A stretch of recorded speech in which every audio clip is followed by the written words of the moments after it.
Paul dit dans 1 Corinthiens 9, 27, « Je traite durement mon corps et je le tiens assujetti, parce que lorsque je veux adorer, mon corps veut regarder un film. Quand je veux prier, mon corps veut dormir. Quand je veux jeûner, mon corps veut manger. Mais je comprends que pour devenir ce que Dieu dit, je dois conditionner ce corps à demeurer dans cette présence, parce que je dois être enseigné par la présence. Car la présence a un langage, et ce langage, bien qu'inaudible, son impact ne peut être nié.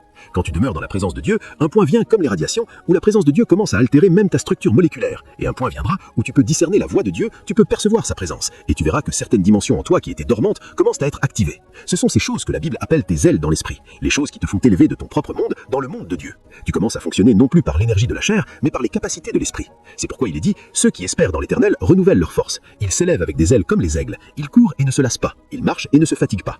Or, il nous avait déjà dit que les jeunes se fatiguent, les adolescents chancellent. Donc tu fonctionnes avec une énergie divine. Mais pour arriver à ce niveau, tu dois avoir demeuré longtemps. Donc la première capacité qu'un chrétien doit développer, c'est la capacité de se contraindre à demeurer dans l'atmosphère de Dieu. Et le moyen le plus simple pour commencer, c'est l'adoration. Je te donne une formule maintenant.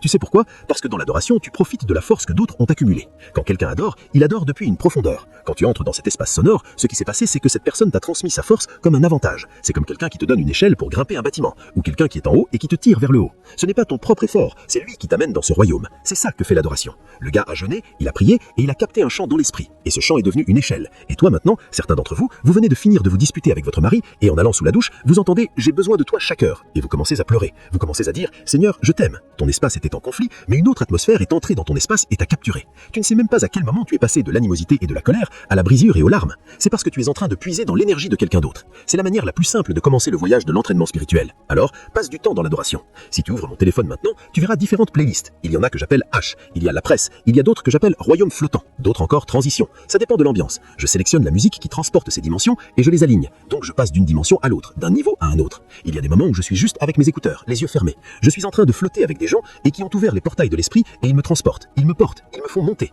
Et à un moment, je commence à entendre Dieu. Et je peux faire cela pendant 3 heures avant même de commencer à prier. C'est la manière la plus simple de transitionner.